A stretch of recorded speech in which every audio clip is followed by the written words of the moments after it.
Assalamualaikum warahmatullahi wabarakatuh. Saya Tri Lestari.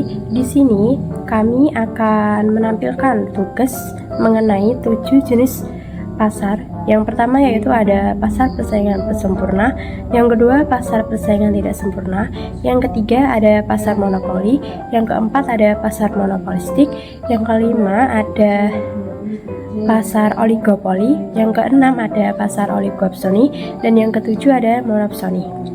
Sebelumnya, perkenalkan anggota kelompok kami.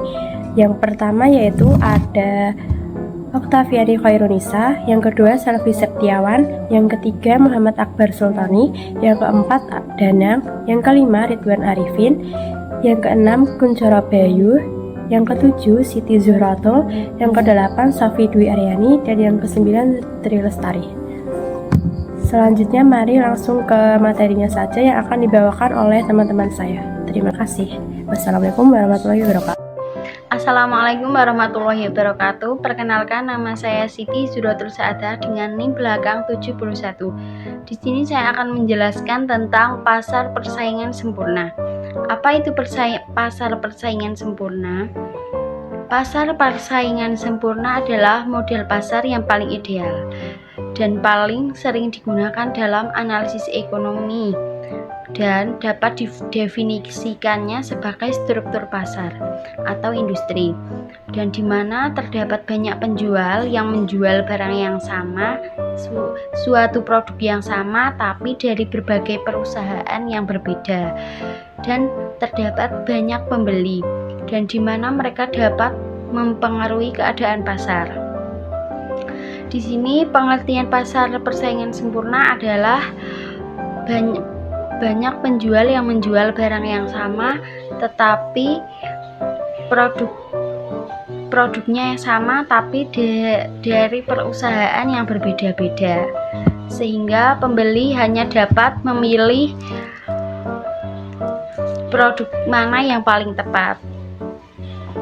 Nah, di sini juga ada kelebihannya, yaitu memaksimalkan efisien, yaitu meningkatkan kemampuan suatu bisnis untuk mencapai tujuan dengan sumber daya yang tersedia secara efektif dan efisien. Ada lagi memberi kebebasan dalam bertindak atau dalam memilih. Pembeli dapat memilih produk-produk yang sama tapi dari kualitas yang berbeda dan dari perusahaan yang berbeda. Jadi tergantung pembeli ingin memilih dari produk yang mana, karena yang dijual itu sama atau jenis barangnya itu homogen. Dan tidak ada persaingan dalam pasar karena produk yang dijual itu serupa, sehingga persaingannya itu sedikit karena produk yang dijual itu homogen. Perkenalkan, nama saya Sofi Dwi Ariyanti dengan di belakang 72. Saya ingin menjelaskan tentang kekurangan dan contoh pasar persaingan sempurna. Yang pertama, kekurangan pasar persaingan sempurna adalah tidak mendorong inovasi, yang adalah berarti kondisi di mana insentif untuk berinovasi sangat minim atau tidak ada. Produk yang ditawarkan oleh semua produsen adalah homogen atau identik karena tidak ada diferensiasi produk. Insentif untuk menciptakan inovasi produk yang dapat membuat produk mereka berbeda dari yang lain sangat rendah. Yang kedua yaitu pilihan konsumen terbatas adalah produk yang ditawarkan dalam pasar persaingan sempurna bersifat homogen atau identik. Ini berarti konsumen tidak memiliki variasi produk untuk dipilih berdasarkan fitur, kualitas, atau merek yang berbeda. Semua produk dari semua produsen dianggap sama dalam mata konsumen.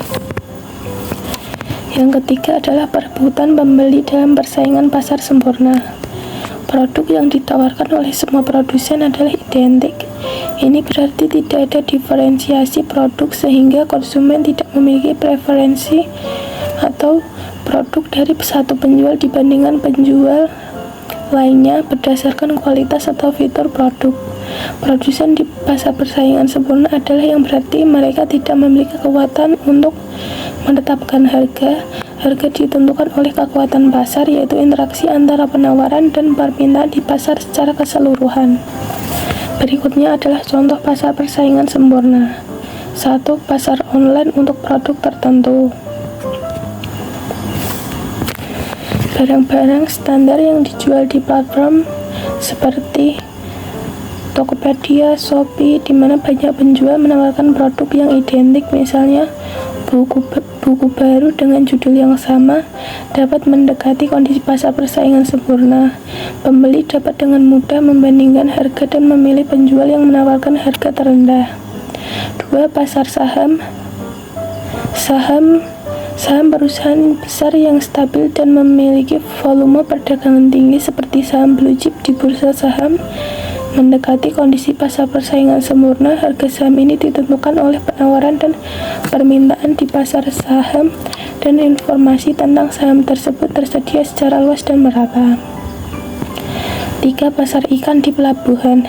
Di beberapa daerah, pasar ikan segar yang diambil langsung dari nelayan bisa mendekati persaingan sempurna karena produk yang ditawarkan, misalnya ikan dari jenis tertentu, serupa, dan nelayan individual tidak bisa mempengaruhi harga pasar secara signifikan. Assalamualaikum warahmatullahi wabarakatuh. Perkenalkan, nama saya Tri Lestari dengan NIM belakang 78. Di sini saya akan menjelaskan mengenai pasar persaingan tidak sempurna. Sebelumnya, apa sih dimaksud pasar persaingan tidak sempurna itu? Jadi, pasar persaingan tidak sempurna yaitu struktur pasar di mana jumlah penjual itu lebih sedikit daripada jumlah pembeli, sehingga penjual itu memiliki kekuasaan penuh untuk mempengaruhi harga suatu produk. Dan kelebihan dari pasar persaingan tidak sempurna ada 4, yaitu yang pertama, barang yang ditawarkan memiliki kualitas unggul. Maksudnya produk berbeda-beda dan seringkali lebih baik, yaitu lebih unggul, bisa menciptakan loyalitas konsumen atau menciptakan daya tarik tersendiri. Dan yang kedua, memperoleh keuntungan yang lebih besar. Maksudnya perusahaan bisa menetapkan harga lebih tinggi karena kurangnya persaingan langsung, sehingga memperoleh keuntungan yang lebih besar. Dan yang ketiga yaitu bisa mendorong untuk menemukan produk inovatif. Maksudnya yaitu persaingan mendorong inovasi untuk menarik konsumen dengan menciptakan suatu produk baru atau perbaikan produk. Dan yang keempat yaitu bisa berkembang dengan cepat. Maksudnya dengan keuntungan yang lebih besar, perusahaan dapat berinvestasi kembali dan mempercepat pertumbuhan bisnis. Sekian dari saya, akan dilanjutkan oleh teman saya. Materi mengenai kelemahan dan contohnya. Nomor 2 yaitu pasar persaingan tidak sempurna. Nomor 1, jumlah penjual sedikit.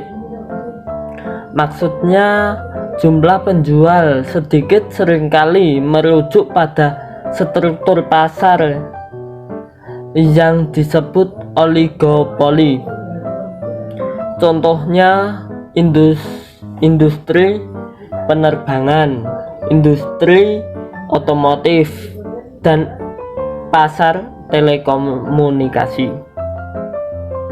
Nomor 2, jumlah pembeli banyak, yaitu jumlah banyaknya pembeli dalam suatu pasar atau industri.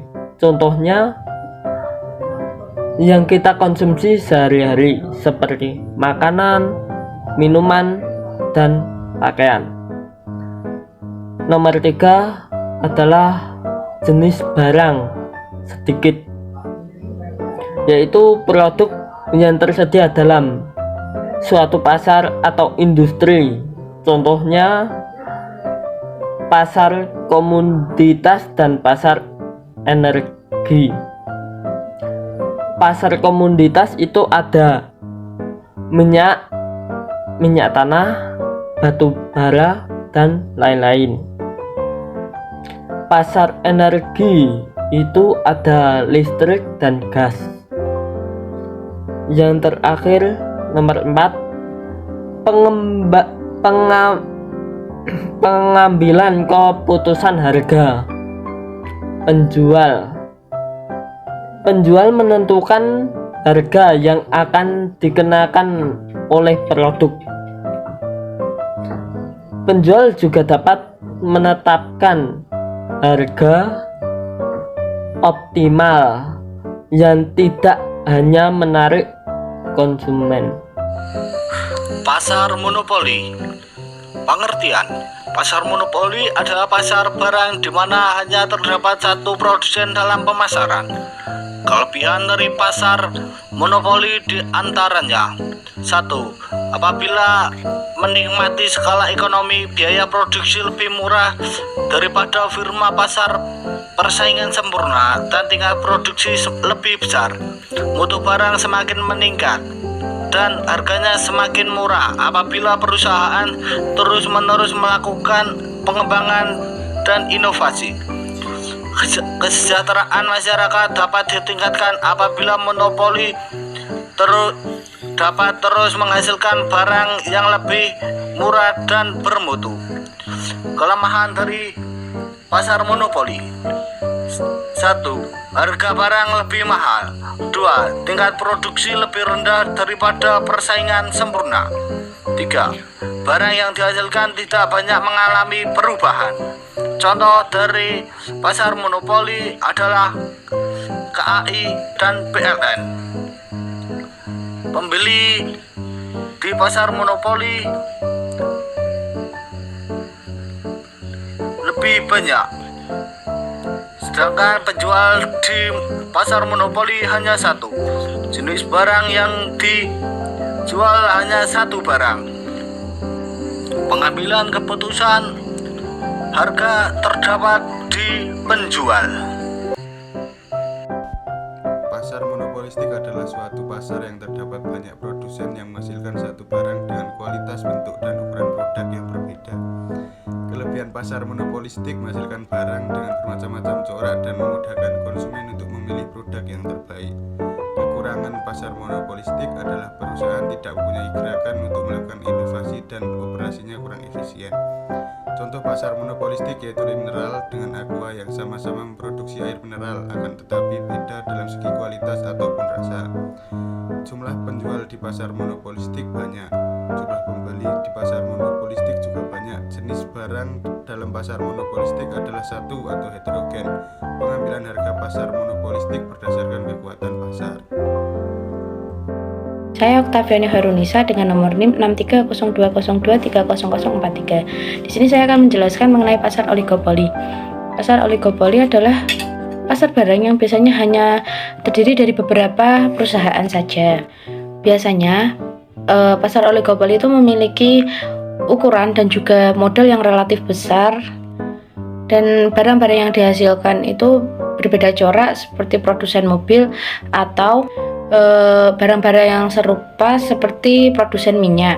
Pasar oligopoli itu tergolong ke dalam pasar persaingan yang tidak sempurna, dikarenakan di dalam pasar oligopoli itu terdapat sedikit produsen dan memiliki banyak konsumen.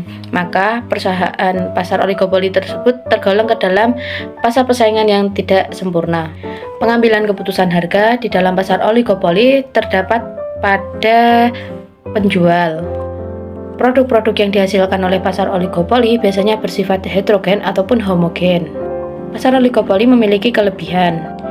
Karena di dalamnya sedikit penjual, maka sedikit pula pesaing, dan dapat menguasai pasar dengan cara mengendalikan harga jual, dikarenakan perusahaan memiliki kuasa penuh atas harga. Jika terjadi perang harga, maka konsumen akan diuntungkan dan mendorong perusahaan dalam berkompetisi di dalam inovasi dan juga kualitas. Kelemahan pasar oligopoli yaitu investasi yang tinggi, dapat terjadi perang harga, berani menurunkan harga serendah mungkin, dan produsen dapat melakukan kartel yang dapat merugikan konsumen. Contoh dari pasar oligopoli yaitu perusahaan rokok, perusahaan mobil, jasa penerbangan, perusahaan minyak, dan lain sebagainya. Saya Selvi Sofi Septiawan dengan NIM 63020230046 ingin menjelaskan mengenai pasar monopsoni. Pasar monopsoni adalah pasar yang dimana hanya terdapat satu pembeli yang mendominasi pasar. Kelebihannya termasuk penghematan biaya transaksi, efisiensi dalam pengadaan barang, dan kekuatan dalam tawar-menawar. Kekurangannya termasuk penurunan harga jual dari produsen, ketidakadilan para penjual, dan resiko ekonomi yang ditanggung oleh para produsen. Contoh pasar monopsoni adalah perusahaan tambang yang mendominasi pembelian biji besi dari produsen biji besi di suatu negara.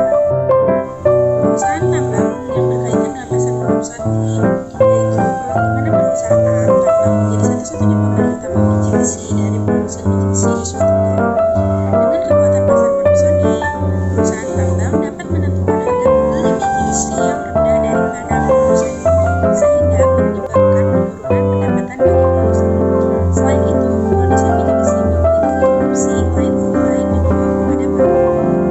menjual kepada perusahaan tambang tersebut, yang bisa mengakibatkan ketidakadilan dalam transaksi bisnis dan pengaruh besar dari perusahaan tambang terhadap seluruh pasar biji besi. Pasar monopsoni juga menjelaskan di mana hanya terdapat satu pembeli dan banyak penjual. Barang yang diperjualbelikan biasanya merupakan barang heterogen. Dalam pasar monopsoni, pembeli memiliki kekuatan untuk menentukan harga beli karena penjual tidak memiliki banyak pilihan pembeli. Oleh karena itu, pemahaman yang baik mengenai kondisi pasar tersebut penting untuk mengambil keputusan harga yang optimal. Assalamualaikum warahmatullahi wabarakatuh. Saya Kuncoro Bayusuntoro dengan NIM belakang 70. Saya akan menjelaskan tentang pasar monopsoni. Monopsoni adalah suatu bentuk pasar di mana terdapat hanya satu pembeli yang menguasai pasar, sementara yang banyak penjual atau pembeli yang bersaing untuk menjual barang yang jasa kepada pembeli tersebut. Dalam keadaan monopsoni, pembeli memiliki kekuatan pasar yang signifikan dalam menentukan harga pasar, harga pembelian. Ciri-ciri monopsoni: pembeli tunggal, pembeli banyak penjual, kekuatan pasar pembeli, kemampuan menentukan kondisi pembelian. Contoh monopsoni: pasar tenaga kerja di kota kecil. Dalam sebuah kota kecil di mana hanya ada suatu pabrik yang memperkuat bagian besar tenaga kerja, pabrik tersebut berfungsi sebagai monopsoni.